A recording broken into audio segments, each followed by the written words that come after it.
Graça e paz, irmãos. Mais uma vez, uma alegria e um privilégio compartilhar da palavra do Senhor com os irmãos. Na liturgia nós lemos acerca dos 10 mandamentos de Deus e também no resumo dos mandamentos que nós poderíamos chamar de o grande mandamento, que seria amar a Deus sobre todas as coisas e o próximo como a ti mesmo. Contudo, lemos segundo os relatos do Antigo Testamento. Eu gostaria de trazer um ensinamento de Jesus Cristo deste mandamento através de uma parábola que ele contou, segundo narrou o evangelista Lucas, no capítulo de número 10, a partir do verso 25. Lucas 10, do 25, eu farei a leitura até o 37. Peço que assim cada um acompanhe na sua Bíblia. Evangelho de Lucas, capítulo 10, versículo 25 a 37.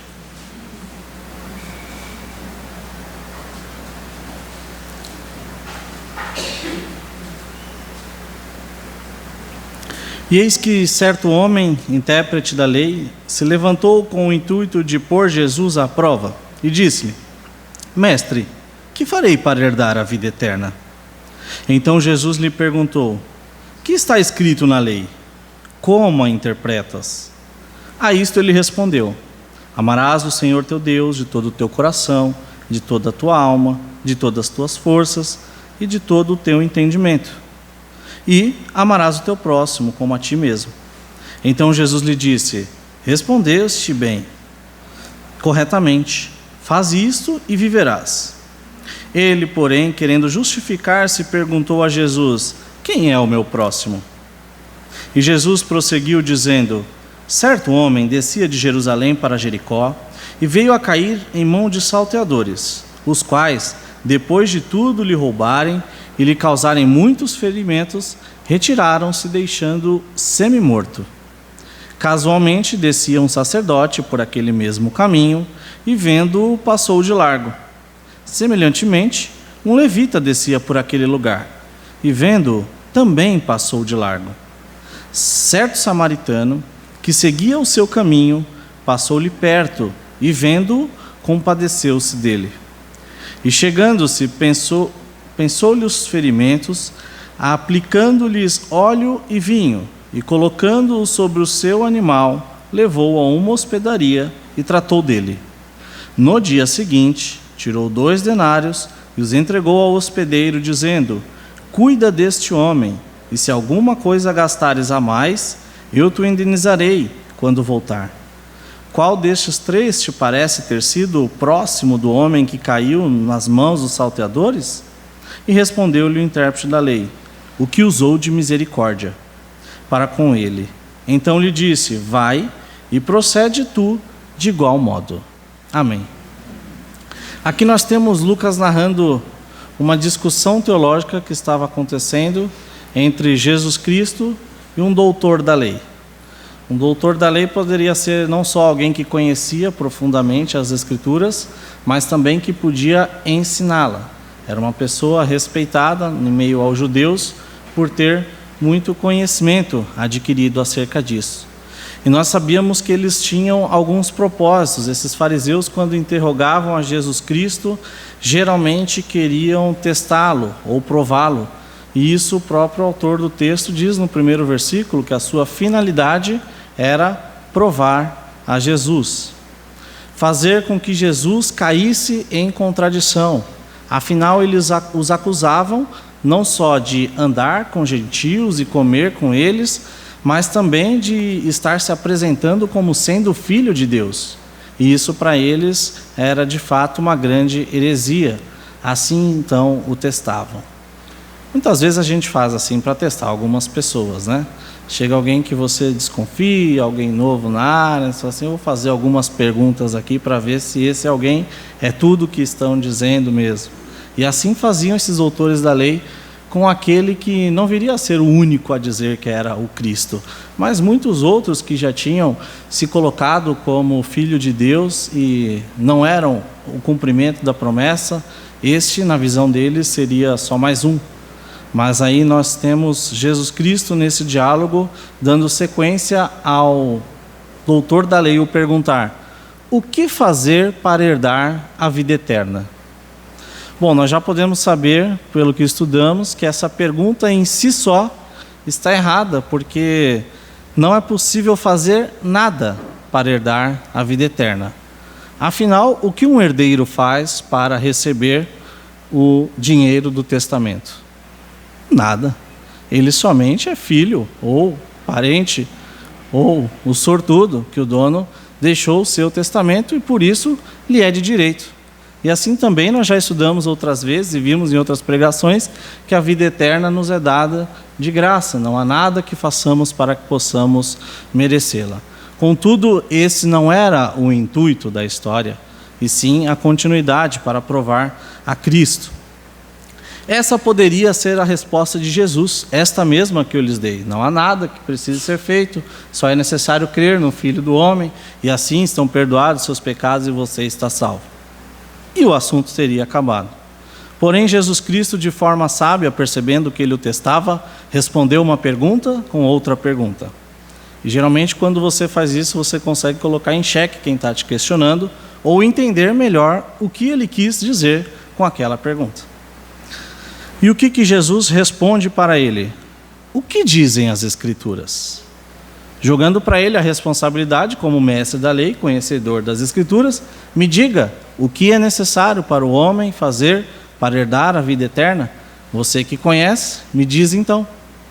E esse homem responde de forma satisfatória, citando um texto que lemos na liturgia, segundo Deuteronômio, capítulo 6:5, amarás o Senhor teu Deus de todo o teu coração, de toda a tua alma, de todas as tuas forças e do seu entendimento, e ao próximo como a ti mesmo. Assim respondeu o doutor da lei para Jesus sobre o que diziam as Escrituras. Isso nós vemos no verso 27. E no verso seguinte, Jesus lhe dá uma resposta, o parabenizando pela resposta que havia dado. Porém, nesta resposta de Jesus, que parece muito simples, ela na verdade está carregada de um importante significado. Ele não só o parabeniza, dizendo que respondeu satisfatoriamente, mas disse para ele: faze isto e viverá. Quando Jesus faz isso, ele sabe que ele atinge o coração deste homem. Assim como o jovem rico, quando questiona a Cristo o que podia mais fazer para ter a vida eterna, Jesus vai de encontro a algo que o seu coração mais almejava, que era a sua riqueza. Para ele, Jesus disse: vende os seus bens, divide entre os pobres e me segue. Para este daqui, Jesus disse: já que você sabe que amar a Deus sobre todas as coisas e ao próximo como a ti mesmo, faz isso e viverás. Nisso, este jovem que interrogava Cristo, esse conhecedor da lei, na verdade, tinha o conhecimento de que nós não somos capazes de verdadeiramente amar a Deus sobre todas as coisas. Ele também sabia, e por vezes eram acusados de não amar o próximo, ou mais do que isso, não saber enxergar o que de fato era o próximo. Existia muita discussão entre os mestres judeus de quem seria este próximo. Mas numa coisa todos eles concordavam: o próximo se limitava ao povo escolhido por Deus. Com certeza o próximo estaria dentre os judeus, seria daquela raça. Não servia para ser um gentil, não servia para ser um samaritano, um grego, um romano ou qualquer outro estrangeiro. Essa era uma unidade na interpretação destes fariseus. E assim, a resposta deste homem para Jesus ao dizer que deveria fazer isso foi uma forma de se esquivar, porque ele muda de assunto. Ele, na verdade, se apega a um ponto ali da discussão para tentar não reconhecer que ele era incapaz de amar o próximo como a si mesmo e principalmente de amar a Deus além da teoria. Porque apesar de bom conhecedor das Escrituras, na teoria era uma coisa, porém na prática era outra. Então ele diz para Deus: e quem que é esse próximo? Sabe quando você está conversando com uma criança sobre algo que ela fez e dentro do assunto ali, ela não querendo reconhecer a sua culpa, ela resolve puxar outro assunto? Ela resolve pegar parte do diálogo e tentar se esquivar? Assim muitos adultos fazem também. Foi exatamente o que ele fez. Quando ele percebeu que ele não conseguia amar a Deus sobre todas as coisas e que aquilo ia ser ruim para ele, ele resolve falar, tá, então vamos dizer aí, quem que é esse próximo? Né? Todo mundo discute, qual que é a sua opinião? Né? Vamos tentar sair aqui da minha pessoa, do que eu te perguntei, esquece, vamos focar aqui no quem que é esse próximo aí?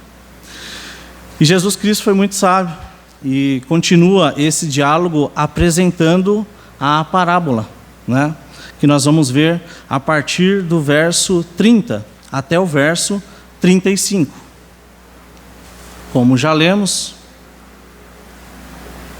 esta parábola, muitos teólogos dizem que pela quantidade de fatos e de informações, poderia ser uma história verídica, porém isso não é definido.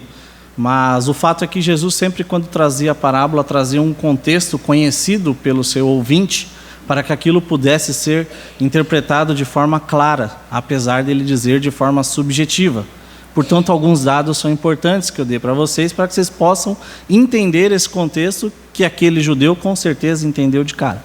E o primeiro deles é que diz que acontece no caminho entre Jerusalém e Jericó. O que há no caminho entre Jerusalém e Jericó? Bom, basicamente Jerusalém era a cidade grande, nós poderíamos dizer que era a capital. E ela ficava a 900 metros acima do nível do mar, semelhante a São Bernardo, que tem uma serra de mais ou menos 800 metros. Já Jericó é uma cidade secundária, satélite, como se fosse o ABC em relação à capital, e ficava a 300 metros abaixo do nível do mar. Aliás, é a cidade com a maior depressão do planeta Terra. As pessoas lá vivem como se fosse num buraco em relação ao nível do mar. Então são 1.200 metros de altura entre uma cidade e outra, num caminho percorrido de 27 quilômetros. Então é uma descida mais íngreme que a nossa, até Santos, com uma quilometragem pela metade. Então você imagina o quão íngreme era esse caminho. E mais do que isso, ele não era fazendo volta na montanha, e sim de forma reta. Então uma estrada muito perigosa por si só, né? Sem contar que com certeza não existia asfalto, nem sinalização, nem luz, nem nada do que nós temos hoje. E mais do que isso, era uma estrada perigosa, onde os assaltantes aproveitavam, né, o escurecer para roubar as pessoas que vinham do seu trabalho ou do comércio da grande cidade para a cidade menor onde eles moravam. E aqui é o caso que está sendo narrado deste homem, que provavelmente era um judeu, que ao voltar para sua casa foi assaltado, foi torturado e foi deixado ali nu. A Bíblia vai narrar que de forma semi-morta. Claro que não existe alguém meio morto, mas existe alguém no estado onde o seu corpo não consegue responder por si, não tem forças para sair daquela situação, mas ainda há sinais vitais e provavelmente era como se encontrava este homem naquele lugar, naquela noite. E aí nós temos nessa parábola alguns personagens ao qual eu queria chamar a atenção dos irmãos para as 3 posturas que nós vemos destes personagens desta história. A primeira dessas posturas que nós vemos é a postura dos salteadores. São os homens maus que se aproveitaram daquele caminho perigoso, da escuridão da noite, da fragilidade das pessoas, para ali roubar os seus bens. Mais do que isso, desrespeitar o corpo, o próximo, de forma a causar-lhe danos, quase que a morte. São pessoas que exploram as outras pessoas, muitas vezes usando da força ou da surpresa, né? E que assim tomam os seus bens. Muitas vezes nós vemos pessoas com essas posturas na nossa vida, e são pessoas que têm posições privilegiadas e com isso oprimem o povo.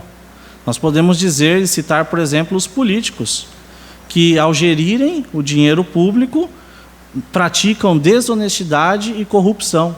E com isso, muitas pessoas morrem na fila de um transplante, por falta de um medicamento, ou por outras coisas que esses governantes foram colocados para fazer e não fazem.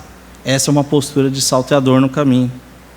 Tem também outras pessoas, aquele patrão mau, que ele assedia o seu funcionário, não paga os seus direitos, cobra que ele trabalhe mais horas do que o que é permitido, faz coisas que o deixam triste e até desanimado, mas precisando pagar os boletos, resolve enfrentar as mais de 40 horas semanais para essa pessoa que não lhe recompensa de forma justa. Essa também é uma pessoa com postura de um salteador no caminho. E mais, dentro da igreja nós temos líderes que deturpam o evangelho, que usam do seu conhecimento e da sua influência para explorar a fé alheia, diante da falta do conhecimento de muitas pessoas acerca das Escrituras. Essa é a primeira postura, a qual espero que nenhum dos irmãos se identifique com ela nesta noite. Porém, na segunda é capaz que eu ou você possamos nos ver mais. Nós estamos falando aqui de dois religiosos. A segunda postura que nós temos que destacar é a do sacerdote e a do levita. Quem são esses? Vinham de Jerusalém para Jericó, provavelmente tinham servido no tabernáculo. O sacerdote feito o sacrifício, o levita com a parte de louvor, voltando, ao verem alguém com essa necessidade, resolveram passar de largo. Ou seja, não é que eles estavam ali no caminho e não conseguiram ajudar, é que ao perceberem a situação, preferiram ao máximo se afastar dela. Bom, nós podemos nesse caso pontuar de que eles podem ter pensado na sua própria segurança. Afinal, quem vai parar na estrada à noite para ajudar alguém semi-morto? O bandido ainda pode estar por ali, né? Mais do que isso, eles podem ter pensado na questão religiosa. O sacerdote ele não podia estar impuro. E dentro disso, uma das coisas que lhe era proibida era mexer em cadáver. Então ele não sabia se esse homem estava vivo ou morto. Para que ele ia ficar impuro diante daquela situação? Ou ainda o levita que veio depois do sacerdote, como eu disse para vocês, a estrada era reta e íngreme. Provavelmente ele deve ter visto que o sacerdote, sendo o líder, não tinha ajudado, então por que sobraria para ele? Existe uma hierarquia. Se o meu pastor não faz, eu tenho que fazer? Não. Os que estão à frente não estão preocupados, eu muito menos. Deixa isso para lá. E assim os dois adotaram uma postura indiferente diante da necessidade daquele homem. Muitas vezes isso pode acontecer comigo e com você. Nós poderíamos até acrescentar outras justificativas, que na verdade são desculpas, dizendo que, mas eu estou meio apressado, né? A falta de tempo para a gente na Marechal não pegar nenhum folheto. Ou poderíamos dizer que, bom, isso tem a possibilidade de ser um golpe, ou esse cara está fingindo para vir e me roubar, então é melhor não me envolver nessa situação também. Ou ainda dizer, não, isso é responsabilidade dos órgãos públicos, que venha o SAMU, o bombeiro, a polícia, ou quem quer que seja, para socorrer, isso não é o meu papel. Mas a verdade é que todas essas justificativas mascaram também a nossa indiferença e a falta do envolvimento com o sofrimento de alguém que nós não podemos nos esquecer, é a imagem e a semelhança de Deus. Quantas vezes você já olhou para um morador de rua, fedido, sujo, cabelo grande, a barba, não muito apresentável, e você simplesmente se afastou, né? Pensando todas essas coisas, mas sem antes meditar de que aquela é a imagem e a semelhança de Deus. Aquela é uma criatura que merece o amor de Cristo e que depende, necessita disso, que foi lhe dado o papel de anunciar-lhe as boas novas. Sabemos que há exceções, muitos conhecem e estão desviados, mas não cabe a nós definirmos isso aqui, sim pensarmos no nosso papel e na nossa postura e não incorrermos no erro que esses dois religiosos fizeram a ver este homem que necessitava. Mas ainda a terceira postura, vocês já sabem, em último lugar, foi adotada pelo samaritano. Aqui Jesus Cristo foi muito certeiro ao colocar este personagem, porque ele estava falando com um judeu, doutor da palavra, a qual tinha o maior preconceito do mundo com um samaritano. Um samaritano, para o judeu, ele era aquele povo que se misturou com outros povos, na época em que eles estavam no exílio. Então, eles não o consideravam como povo de Deus. Mas sabe o que era pior? Os gentios também não os consideravam como deles e falavam, não, esses daí são meio judeus. Então, eles eram odiados dos dois lados. Tanto o Chile quanto o Brasil não gostam muito da Argentina. Então, o samaritano ele era alguém totalmente desprezado, aonde de fato ele não se misturava com o judeu com ele. Nós vemos depois Jesus com a mulher samaritana no poço e o que isso causou também. Mas aqui nós temos esse samaritano vendo provavelmente um judeu no chão, necessitando, e ao contrário do que os outros fizeram, ele resolveu socorrer. E ele, na verdade, eu digo que ele estava preparado para isso. Porque se a gente lê na parábola, vai dizer que ele trata das feridas dele com vinho e com óleo. Ou seja, neste caminho ele provavelmente já estava preparado para esse tipo de necessidade, o que demonstra que provavelmente era uma coisa comum com ele. Sabe quando você sai de casa com a intenção, fala, se hoje eu encontrar aquela pessoa no farol novamente, eu preparei para ele o lanche igual ao que meu filho comeu no café da manhã. Com essa intencionalidade é que demonstra as escrituras que o samaritano agiu. Mais que isso, ele desceu do seu burrinho, colocou esse homem lá, ou seja, deu o seu lugar, né? Levou ele até a hospedaria, que ficava no meio do caminho, para quem dormisse ali, não conseguisse chegar em casa a tempo, pagou por essa hospedagem. Aqui fala que ele dormiu essa noite com ele, porque só no outro dia é que ele diz ao dono da hospedaria que se algo a mais precisasse, além dos 2 denários que ele pagou, ele na volta iria arcar, iria repor para esse dono da hospedaria, até que esse homem tivesse de fato recuperado para voltar para a sua casa. Essa realmente é uma atitude que com certeza constrangeu aquele doutor da palavra, né? Aquele mestre que provavelmente não faria isso pela sua posição, mas ao ver um samaritano agindo assim, de tal forma, com certeza o constrangeu quando Jesus disse acerca dessa parábola. Nós sabemos, meus irmãos, que a salvação, ela de fato não é pelas obras, o que eu tenho narrado aqui, mas pela graça, mediante a fé em Cristo. Contudo, tanto eu quanto você fomos convidados para praticar as boas obras. Sabe por quê? Ela é a evidência de um coração que foi transformado. É a evidência, de fato, de um amor ao próximo. Um coração regenerado que passa a olhar esse próximo da mesma forma com que o samaritano olhou o homem ferido. É fato que essa terceira postura adotada também representa o que Jesus Cristo fez por mim e por você.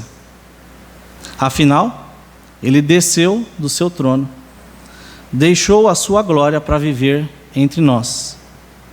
Ele observou os mandamentos de Deus, os cumpriu perfeitamente como um verdadeiro sacerdote, e mais do que isso, ele nos encontrou naquela estrada, num estado deprimente, semi-mortos, dados aos prazeres deste mundo, nas trevas, e fez mais do que olhar ou passar ao largo.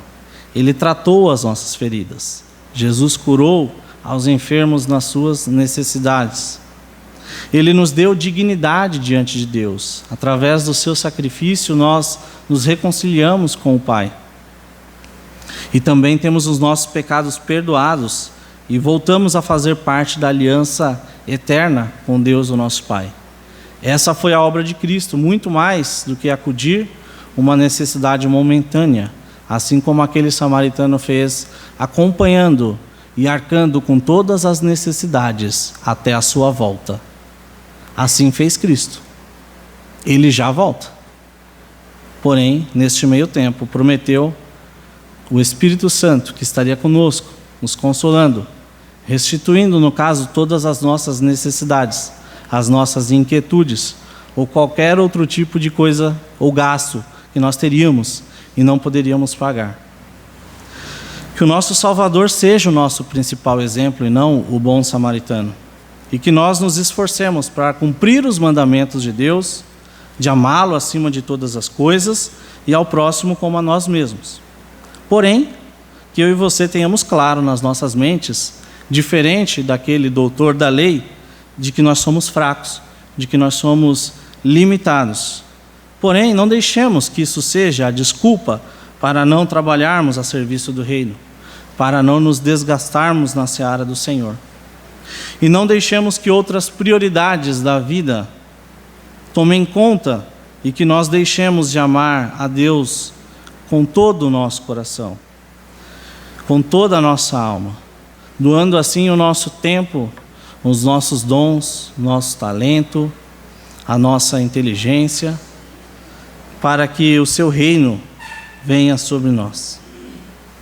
E que, ao amarmos Deus desta forma, com a força e o entendimento que Ele mesmo nos dá, que roguemos que Ele também nos ajude e nos abençoe e nos capacite para amar o próximo, porque não é fácil, que nós o amemos como a nós mesmos.